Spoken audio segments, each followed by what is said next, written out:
Boa noite, doutor Paulo. Bom, então eu já gostaria de entrar exatamente dentro do que o Ministério, alguns ministérios públicos estão fazendo aí em todo o Brasil, né? Colocando, perseguindo pais, denunciando pais que não vacinarem seus filhos numa vacinação que não é obrigatória. O que esses agentes públicos estão fazendo, se eles estão cometendo algum crime aí sob a sombrinha, o guarda-chuva do Ministério Público, se eles estão protegidos por serem membros do Ministério Público e o que os pais podem fazer contra essas inconstitucionalidades.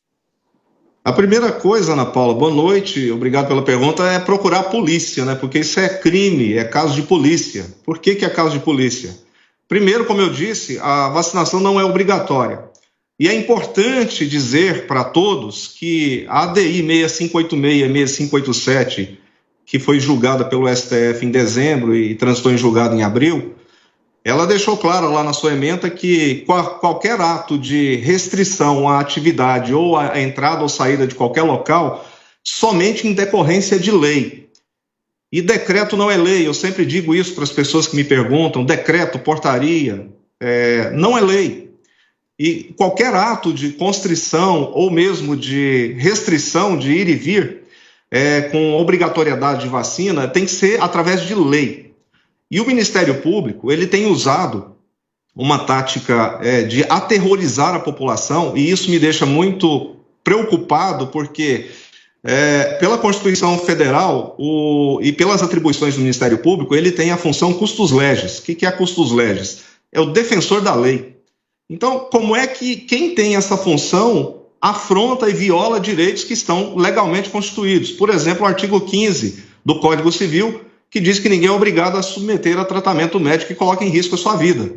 E também o artigo 21 do ECA, do Estatuto da Criança e do Adolescente, que estabelece o poder familiar para o pai e para a mãe, ou seja, o poder decisório sobre os menores. E também está lá no artigo 1630 e 31 do Código Civil Brasileiro.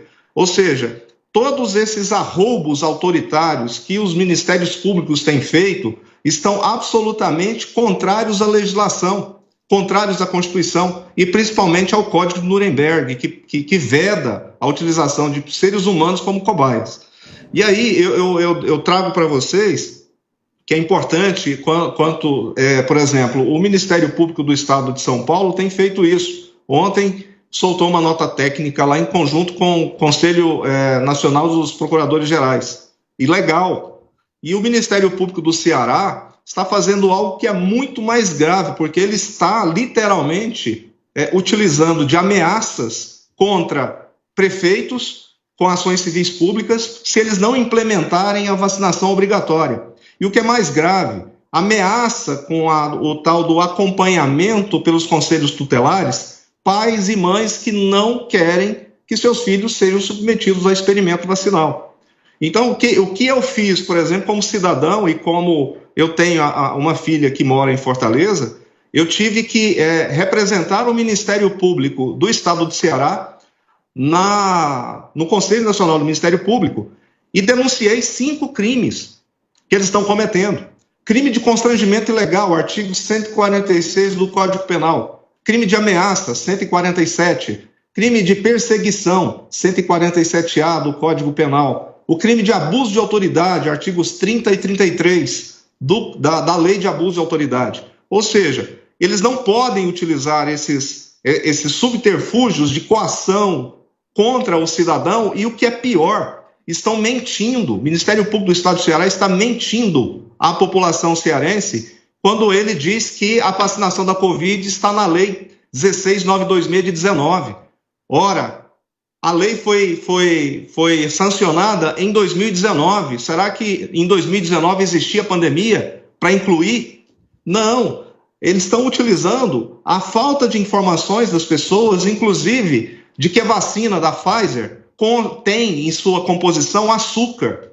Então, como é que um pai, uma mãe pode ter a segurança de utilizar um experimento vacinal desses se a própria vacina na bula diz claramente que ela não é recomendada para quem tem diabetes? E isso o poder público está omitindo da população. Isso é crime. Isso é crime contra a saúde pública? Uai, seu app de vídeos curtos.